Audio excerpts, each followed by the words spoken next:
My sister tried tripling my rent to $5,900 while my son was in the ICU. I handed her a black envelope and watched her face drain when she learned I owned the entire building.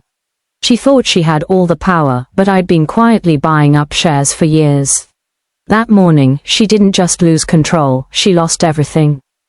My name is Sarah, and at 38, I thought I'd seen the worst life could throw at me. I was wrong. It started on a Tuesday morning when my 10-year-old son Jake collapsed during recess at Lincoln Elementary. One minute he was playing basketball with his friends, the next he was on the ground, his lips turning blue as his asthma attack spiraled out of control. The ambulance ride to St. Mary's Hospital felt like a nightmare in slow motion. Jake's small hand went limp in mine as the paramedics worked frantically. "Stay with me, buddy," I whispered, watching the oxygen mask fog with each shallow breath. His favorite Captain America backpack sat forgotten on the ambulance floor. For 3 days, Jake fought for his life in the pediatric ICU. I lived on hospital coffee and vending machine crackers, sleeping in the uncomfortable chair beside his bed. The steady beep of monitors became the soundtrack to my terror. Every nurse shift change, every doctor's visit, every slight change in his breathing pattern sent my heart racing. I called my boss at the marketing firm and took emergency leave. I called my ex-husband David, who flew in from Denver immediately. I even called my mother in Florida, though she could barely travel anymore. But through all of this, one person who should have been there wasn't, my sister Rachel. Rachel was everything I wasn't: blonde, loud, and married to money. When her husband Marcus died in that car accident 3 years ago, he left her a small real estate empire, including Riverside Gardens, the apartment complex where Jake and I had called home for the past 4 years. Living under my sister's thumb wasn't ideal, but the rent was reasonable at $1,800 a month, and Jake loved his room with the view of the playground. I worked hard as a senior marketing coordinator, saved money where I could, and kept my head down. Rachel liked to remind me regularly that I was lucky she let me stay there, especially after my divorce. But as I sat beside Jake's hospital bed on that third night, watching his chest rise and fall with the help of a ventilator, I had no idea that my real nightmare was just beginning. Because while I was fighting for my son's life, Rachel was planning something that would change everything. Jake's eyes fluttered open on Thursday morning, and I cried harder than I had in years. The doctor said he was stable, that the worst was over, but he'd need ongoing treatment and monitoring.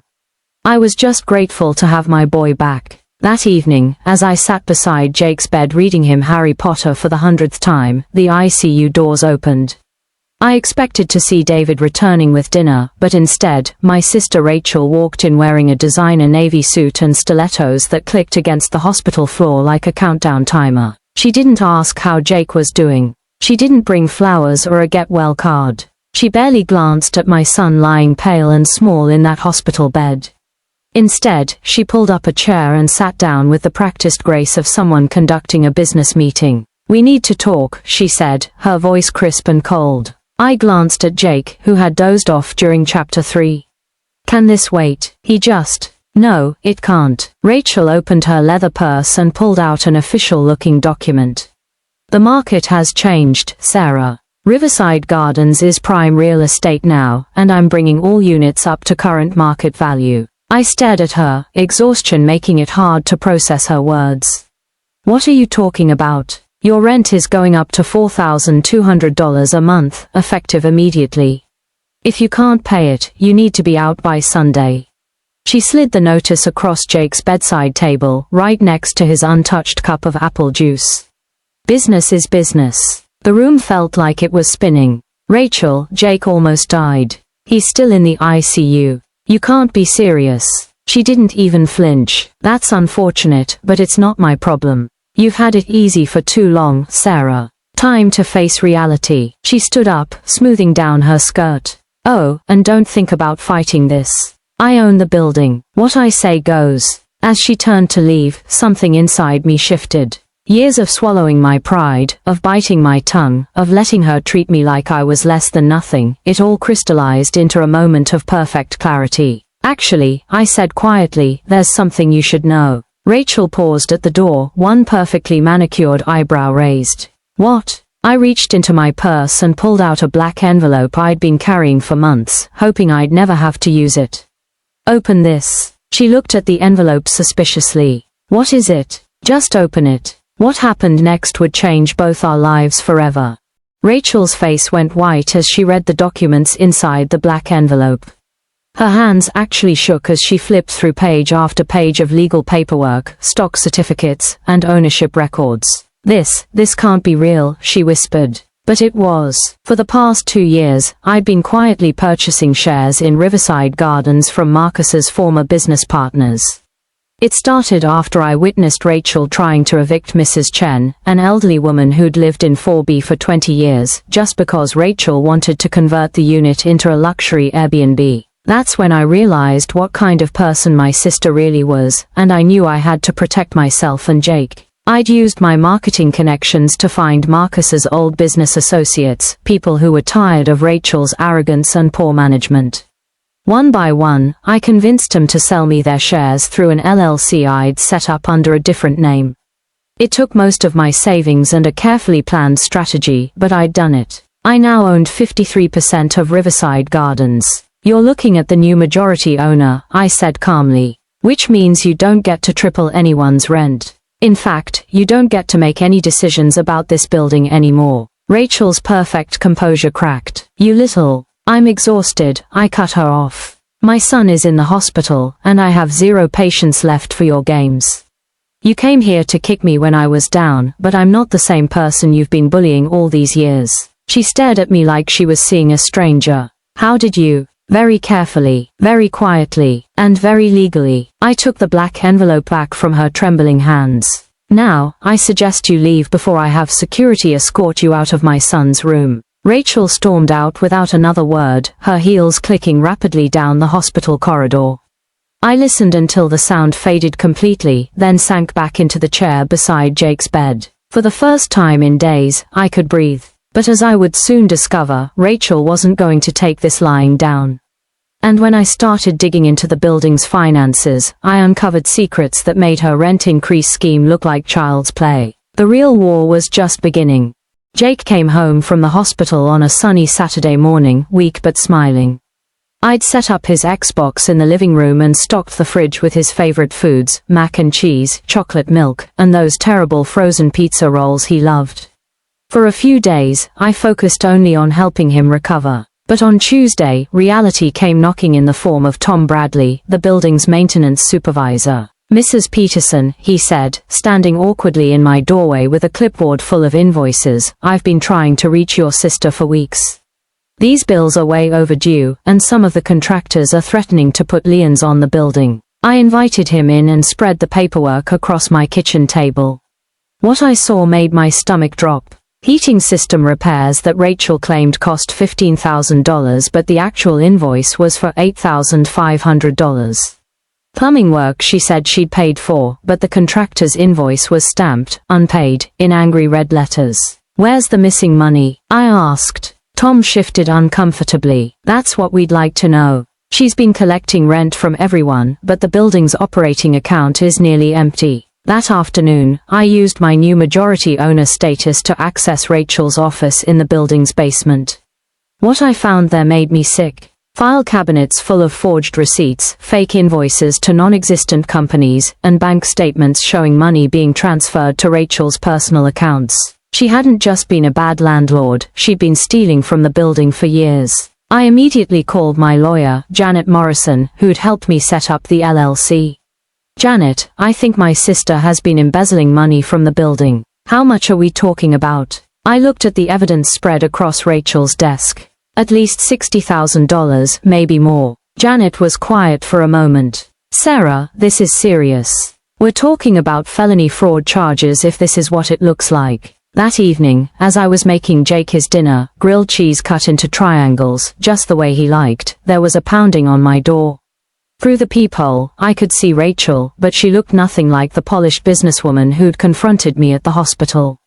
Her hair was messy, her makeup smeared, and she was wearing jeans and a wrinkled t-shirt. I opened the door, and she pushed past me into the apartment. You have no idea what you've done, she hissed. This building was my life. Marcus trusted me with it. Marcus trusted you not to steal from it, I replied calmly. Her face went even paler. What are you talking about? I had a feeling this conversation was about to get very interesting. I know about the money, Rachel. I kept my voice steady, though my heart was pounding. I know about the fake invoices, the forged receipts, the transfers to your personal account. All of it. Rachel's eyes darted toward Jake, who was watching cartoons in the living room, then back to me. You don't know what you're talking about. $63,000. I let the number hang in the air between us. That's how much you've stolen from this building in the past 2 years. Maybe more, I'm still going through the files. She tried to bluff. You can't prove anything. I walked to the kitchen counter and picked up a manila folder. Invoice from Peterson Plumbing for $4,200. You submitted a receipt to the building's books for $8,500 and pocketed the difference. Same thing with the heating repair, the roof work, and about 20 other jobs. I opened the folder, showing her copies of the real invoices alongside her fraudulent submissions. You got sloppy, Rachel. The paper trail is crystal clear. Her composure finally cracked completely. She sank into one of my kitchen chairs, her head in her hands. You don't understand. After Marcus died, everything was falling apart. The insurance money wasn't enough. I had bills, the mortgage on the house, credit cards. So you decided to steal from the people living in this building. From Mrs. Chen, who's on a fixed income. From the Johnson family with 3 kids. I was going to pay it back. She said desperately. I just needed time to get back on my feet. By tripling everyone's rent, by trying to throw me out while my son was in the ICU. I shook my head. You're not sorry you did it, Rachel. You're sorry you got caught. She looked up at me with tears in her eyes, and for a moment, I almost felt sorry for her. Almost. What do you want? She whispered. I want you to resign from the building's board immediately. I want you to sign over your remaining shares to me. And I want you to start paying back every penny you stole. And if I don't, I pulled out my phone and showed her Janet's number on the screen. Then my lawyer calls the district attorney's office first thing tomorrow morning. Rachel stared at the phone for a long moment. You'd really send your own sister to prison. You'd really try to make your nephew homeless while he was fighting for his life in the hospital. She didn't have an answer for that. 20 minutes later, she signed the papers transferring her remaining shares to me. As she was leaving, she turned back one last time. This isn't over, she said. But as I watched her drive away in her BMW, I had a feeling it was. The investigation moved faster than I expected. Once word got out that I was the new owner and that Rachel was no longer in control, people started coming forward with their own stories. Mrs. Chen showed me repair requests she'd submitted months ago that Rachel had ignored. The Johnsons had been overcharged for their security deposit and never got it back when they briefly moved out and returned. Even Tom, the maintenance supervisor, admitted he'd been asked to inflate repair estimates so Rachel could skim money off the top. But the most damaging evidence came from an unexpected source, Marcus's former bookkeeper, Linda Walsh, who'd quit 2 years ago because she couldn't stand watching Rachel destroy everything Marcus had built. I kept copies of everything, Linda told me over coffee at Starbucks near the building. Bank statements, real invoices, transfers. I knew someday someone would need to see the truth. Linda's evidence showed the full scope of Rachel's theft, nearly $80,000 over 2.5 years. My lawyer took everything to the district attorney, and within a week, Rachel was facing multiple felony charges for embezzlement and fraud. The local newspaper picked up the story, local real estate heiress charged with defrauding tenants. Rachel's photo was right there on the front page, her arrest mugshot showing none of her usual polish and arrogance. Meanwhile, Jake was getting stronger every day. His doctor at St. Mary's said his lungs were healing well, and we'd developed a good routine with his new medications. He even made friends with some of the other kids in the building, something Rachel had never encouraged when she was in charge. I threw myself into being a real landlord, the kind Marcus would have been proud of. I hired a proper management company, set up a maintenance fund, and reduced rent for long-term tenants who'd been overpaying under Rachel's schemes. The building started feeling like a real community for the first time in years. Mrs. Chen brought me homemade dumplings to thank me for fixing her leaky ceiling. The Johnsons invited Jake to their daughter's birthday party. Even Tom seemed happier, knowing he could actually do his job properly now. But the best moment came 6 weeks after everything started, when Jake handed me a drawing he'd made at school. It showed 2 stick figures, a small one labeled Jake and a taller one labeled Supermom, standing in front of a building with a big heart on it. "That's you saving our home," he said, hugging me tight. For the first time in months, everything felt right. Rachel's trial made headlines for 3 days. She pleaded guilty to avoid jail time, but the judge ordered her to pay full restitution plus fines. She had to sell her house in the wealthy Oakwood neighborhood and move to a small apartment across town. Her friends from the country club stopped calling. The charity boards she'd served on quietly removed her name from their letterheads. I didn't feel sorry for her. But I didn't gloat either. The building flourished under proper management. I converted Rachel's old office into a community room where tenants could hold meetings or parties. We started a monthly potluck dinner, and Jake became the unofficial mascot, charming everyone with his stories about school and his collection of superhero action figures. Mrs. Chen taught him how to make paper airplanes. Mr. Rodriguez from Tua showed him how to change a tire. The building became the kind of place where neighbors actually knew each other's names. On a crisp October evening, 6 months after that terrible night in the ICU, I was helping Jake with his homework when my phone rang. It was an unknown number, but something made me answer it. "Sarah," the voice was quiet, hesitant. "It's me, Rachel." I hadn't heard from her since the sentencing. "What do you want?" I asked. I wanted to say I'm sorry. Not because I got caught, but because I was wrong. About everything. About how I treated you, and Jake, and everyone in that building. I was quiet for a long moment. "Are you?" "Yes." Her voice cracked. "I know it doesn't change anything, but, you were right. About all of it." "I know I was." "Are you? Is Jake okay?" I looked across the room at my son, who was carefully coloring a map of the United States for his geography class, his tongue sticking out in concentration.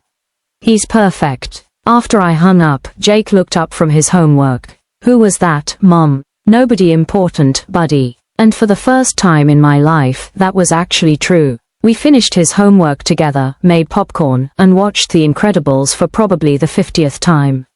As the credits rolled, Jake curled up against me on the couch. "Mom, yeah, I'm glad we live here." "Me too, kiddo, me too." Outside our window, I could see the courtyard where kids were playing basketball under the new lights I'd had installed. Mrs. Chen was tending to the small garden we'd planted together. The Johnsons were walking the dog, stopping to chat with neighbors along the way. This was what a home was supposed to feel like. Safe, stable, full of people who cared about each other. I'd started out just trying to protect Jake and myself from my sister's cruelty. But in the end, I'd built something bigger, a real community where people could flourish. Where a single mom and her son could feel secure. Where neighbors looked out for each other instead of looking down on each other. The black envelope had been my weapon when I needed to fight back. But love, kindness, and genuine care, those had been my tools for building something better. And as Jake fell asleep in my arms that night, I knew I'd chosen the right path.